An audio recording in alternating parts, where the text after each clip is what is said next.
mengikuti nasihat mereka. Keras kepala, apa akibatnya? Lihat ini, sampai jadi jelek begini, masih pontang-panting. Kau sih terlalu menuruti gelora jiwa mudamu yang menggebu-gebu dan kurang pertimbangan. Penuh gairah memang, tapi tak logis. Coba kalau imajinasimu dulu tak ngawang-ngawang, tak akan sesulit sekarang keadaanku. Apa? Salahku sendiri. Enak saja kau ngomong. Kamu kan yang memilih semua ini, so romantis, so beda dari yang lain. Terlalu percaya pada fiksi, pada puisi. Gayamu seperti seniman kali berdunia. Estetika. Nih lihat,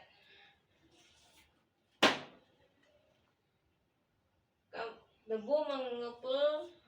Kamu sangka semua ini bisa membuatmu meraih apa yang kau impikan?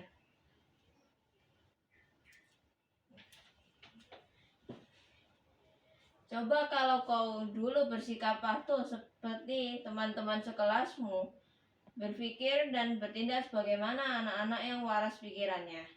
Sekolah dengan baik, hidup tertib, menggembleng diri supaya menguasai keahlian dari bidang yang lebih bernilai guna dan bisa diandalkan untuk mendapat pekerjaan yang layak. Kamu malah edan-edanan dengan fiksi, puisi, seni. Halah, Fred, inilah hasilnya. Begadang setiap malam demi menumpahkan segala ide, imajinasi, getaran-getaran lembut dari palung jiwa terdalam, semua yang tak bisa dinyahkan lagi, membayang-bayangi jiwamu sepanjang hayat, mengilhami, menginspirasi, membentuk watak, karakter, keseimbangan. Halah, coba kalau kau dulu bersikap patuh seperti teman-teman sekelasmu, berpikir dan bertindak sebagaimana anak-anak yang waras pikirannya. Sekolah dengan baik, hidup tertib, menggembleng diri supaya menguasai keahlian di bidang yang lebih bernilai guna dan bisa diandalkan untuk mendapat pekerjaan yang layak. Kamu malah edan-edanan dengan fiksi, puisi, seni. Alah, Fred, inilah hasilnya. Begadang setiap malam demi menumpahkan segala ide, imajinasi, getaran-getaran lembut dari palung jiwa terdalam. Semua yang tak bisa dinyahkan lagi, membayang-bayangi jiwamu sepanjang hayat, mengilhami, menginspirasi, membentuk watak, karakter, keseimbangan. Halah, seperti anak-anak perempuan di kampung ini, saya juga tak tahu cerita istimewa apa yang pernah saya miliki dan bisa saya banggakan selain cerita yang lumrah dan tak akan mengilhami siapapun. Tapi sejak guru bahasa Indonesia kami menunjukkan sebuah puisi yang sangat indah, saya merasa seperti ada yang dituangkan ke dalam kepala dan dada saya, membuat semuanya terasa berbeda. Saya seperti dibimbing oleh kekuatan dari dalam diri saya dan tidak bisa saya jelaskan. Saya tak pernah membenci pelajaran-pelajaran yang lain, tapi saya jatuh cinta banget dengan puisi. Novel-novel hebat dari pengarang-pengarang di negeri ini maupun pengarang dunia, musik, drama, lukisan, tari, semua keindahan dalam karya seniman yang tak habis saya kagumi.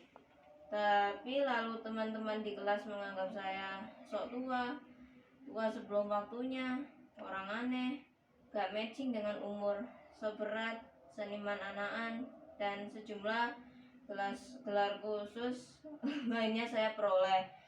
Teman-teman tidak mengucilkan saya, mereka hanya senang mengolok-ngolok demi bisa tertawa lantang bersama-sama. Tapi saya senang, setidaknya saya bisa membagikan mereka.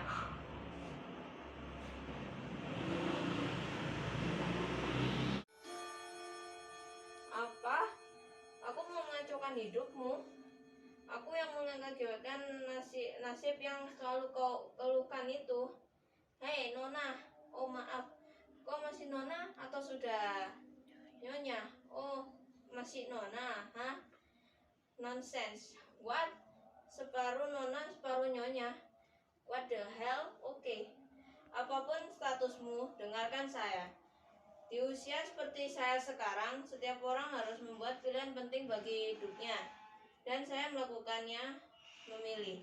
Saya tak mau hanya ikut-ikutan mereka yang menjalani hidup ini seolah-olah seperti warisan. Tinggal mengulurkan tangan dan menerima apa saja yang diberikan, lalu menjalaninya, menjadi tua dan mati. Saya tidak seperti itu. Kalau orang lain tak memilih apa yang saya pilih, itu hak mereka dan itu juga sebuah pilihan. Tapi saya juga tak mau terus-terusan kau salahkan dengan pilihan saya ini.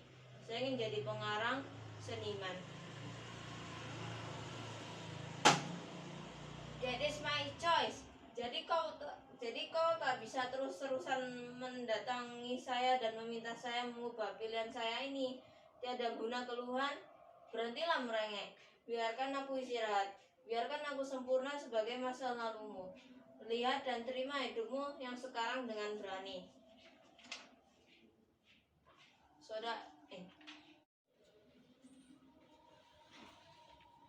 Saudara-saudara, profesi yang saya pilih ini mungkin memang tak menjanjikan finansial yang hebat, popularitas berlimpah, atau satu yang membanggakan bagi keluarga. Tapi saya harus melakoninya, dan saya tahu saya akan tak mendapat dukungan dari siapapun. Mungkin mereka tak akan menghalangi saya karena saya keras kepala, tapi mereka pun tak akan menunjukkan dukungan. Saya hanya akan dibiarkan dengan pilihan ini, sambil diam-diam mereka berharap saya gagal, sehingga mereka bisa mencibir dan menunjukkan ke depan muka saya bahwa pendapat mereka lah yang benar, lalu akan berkata pada saya persis yang selalu kau katakan. Kapok, makanya jadi anak jangan ngeyel. Benar kan Viribus? Bagaimanapun jadi PNS itu pilihan terbaik. Sudah banyak contoh, jadi profesi sepertimu tuh masih siap susah. Kok masih nekat? Kalau sudah begini, siapa yang bisa menolongmu? Sekarang semuanya udah terlambat toh. Mau daftar polisi mustahil, sudah berumur. Mau ikut parpol supaya beranjak cepat karirmu, nggak mungkin. Paling cuma kebagian peran hore-hore.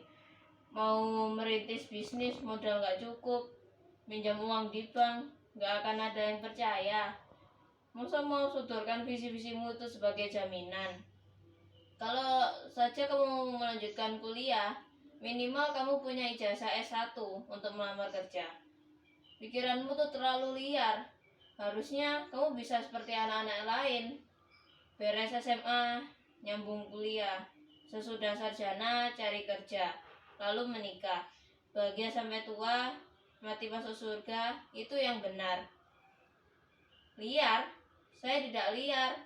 Saya hanya ingin berpikir bebas. Saya juga mengerti batasan-batasan. Saya cuma ingin memilih sendiri hidup yang akan saya jalani.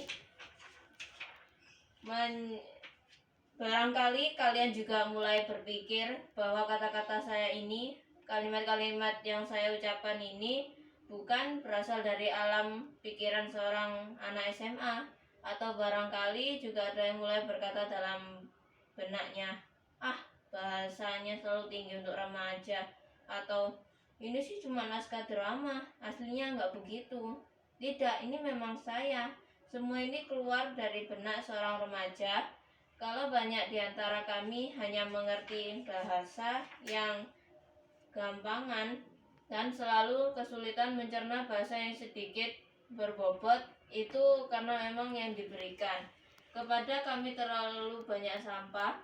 Beri kami kalimat-kalimat yang kuat, yang bisa menggedor jiwa kami. Beri kami bahasa yang punya kedalaman dan tempa kami untuk bersusah payah mencernanya. Maka kami akan berbeda. Maka akan tak perlu lagi menganggap aneh kalau ada seorang remaja seperti saya. Di antara pokok-pokok Ladartis, jalan terpecah dua. Sebagai pengembara, aku tak bisa mengambil keduanya. Maaf jika aku terpaku lama memandangnya. Kupandang begitu rupa salah satunya. Sampai pada semak-semak di ujung sana, kupandangi juga jalan yang satu lagi. sepertinya lebih menarik hati. Rumputannya rapi seperti gampang dilalui bagi yang sudah pernah melewati. Mungkin sama saja rasanya dengan yang tadi. Pada pagi hari, kedua jalan itu terlihat murni. Tak ada jejak-jejak kaki, rumputan tegak bestari. Oh, kuputuskan kulalui jalan pertama esok hari. Meski tak tahu apa yang akan kutemui di ujungnya nanti, tak juga tahu apakah aku akan kembali. Barangkali aku harus bercerita dengan duka. Suatu saat pada umur kita akan berjumpa persimpangan seperti jalan bercabang dua, di mana aku telah berjalan pada salah satunya, jalan yang jarang sekali dilalui. Dan itulah beda kita. Itu tadi jalan yang tak ditempuh. Puisi Robert Frost, guru bahasa Indonesia kami, yang memberikannya pada saya sebelum ia berhenti mengajar karena ia hanya mengantongi ijazah D3. Sementara semua guru di sekolah kami harus bergelar minimal S1. Dia bilang, "Filipus, pilihlah jalanmu sendiri, meski itu tak banyak dilalui orang lain. Selama ia membuatmu merasa terpaut dengan kuat pada hidupmu, tempuhlah. Dan setiap hari kau harus bilang pada dirimu sendiri, raihlah hari ini." Tapi guru yang selalu mengerti bagaimana membuat murid-muridnya berani melihat ke dalam dirinya sendiri itu sudah tersingkir karena selembar ijazah. Untunglah dia punya keterampilan lain, membuka bengkel sepeda. Dari dia saya mendapat banyak buku-buku yang membuat jiwa saya selalu lapar pada hikmah, pada sesuatu yang bisa membuat pikiran saya terus-menerus terjaga. Dia pula yang membuat saya percaya dan tidak takut melakoni hidup. Lihat, saya sanggup dan mungkin saya akan berhasil. Kan? Mungkin pemilihan tenses yang salah. Lihat, ini bukan lagi future tense, ini sudah present continuous tense. Kamu udah gagal. Lihat saya, gagal. Kalau saja dulu kamu tidak puitis, tidak nyecer guru bahasa Indonesiamu untuk menjelaskan makna puisi itu, tentu kamu tidak akan keracunan ilham seperti itu.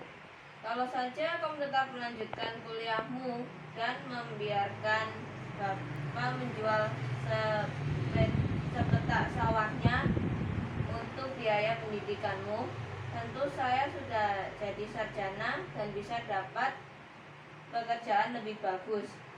Tapi kamu malah bertingkah bak filosof Yunani antik. Kamu bilang sawah tak boleh dijual. Itu bukan cuma sumber penghasilan, itu sumber nilai dan hidup Bapak. Itu cara Bapak menjalani hidup, menunjukkan bakti pada Tuhan dan kehidupan. Kalau semua petani berpikir menjual sawahnya demi biaya pendidikan anak-anaknya, bangsa ini akan kehilangan besar. Alah, gayamu selangit, kamu menyedihkan.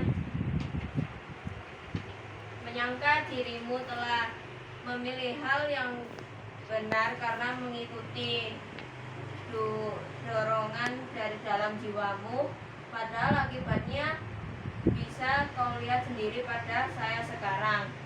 Kamu menyedihkan. Kamu hanya seorang yang ingin eksentrik, beda, unik, dianggap berpikiran bebas dan mampu mandiri. Sementara diam-diam kamu abaikan dirimu sendiri. You have no self-respect, that is you. Saya sudah susah sekali mendamaikan keduanya. Mereka terus-menerus bertengkar.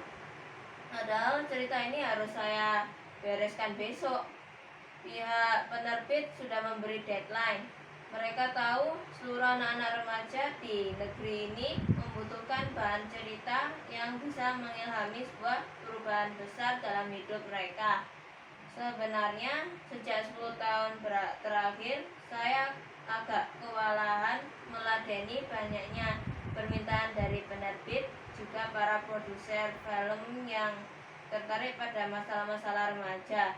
Mereka butuh sesuatu yang lebih punya bobot dan menginspirasi. Itu adalah kekuatan untuk bersaing. Saya hampir kehabisan ide. Makanya saya ambil dari kisah hidup saya sendiri. Tapi malam ini saya sudah lumayan capek. Saya akan sangat menghargai kalau Anda semua berkenan memberi ide bagaimana mengakhiri konflik antara dua tokoh dalam cerita saya ini, supaya tidak berlarut-larut dan saya bisa segera istirahat. Tapi tunggu dulu, sebelum Anda semua memberi pendapat, saya mohon diri sebentar ke dalam.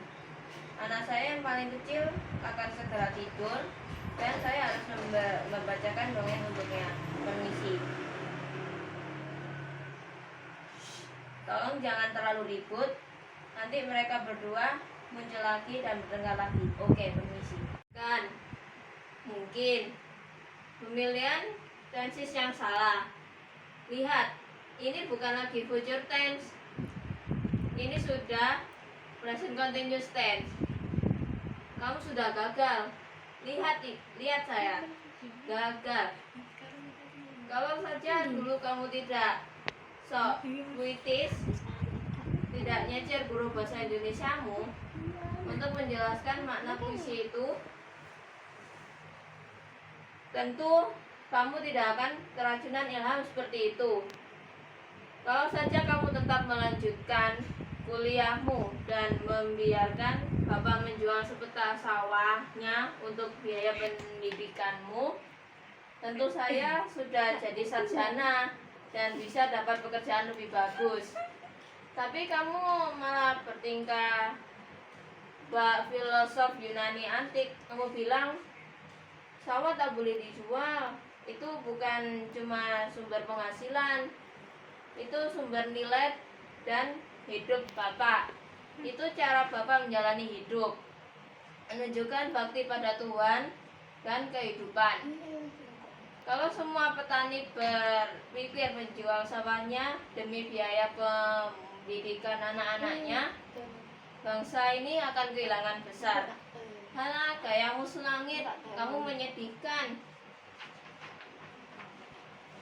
Menyangka dirimu telah memilih hal yang benar karena mengikuti dorongan dari dalam jiwamu, padahal akibatnya bisa kau lihat sendiri pada saya sekarang. Kamu menyedihkan.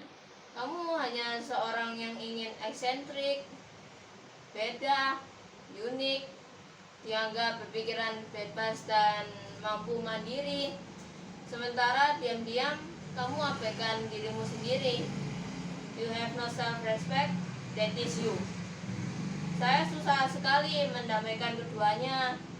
Mereka terus-menerus bertengkar, padahal cerita ini harus saya bereskan besok. Pihak penerbit sudah memberi deadline.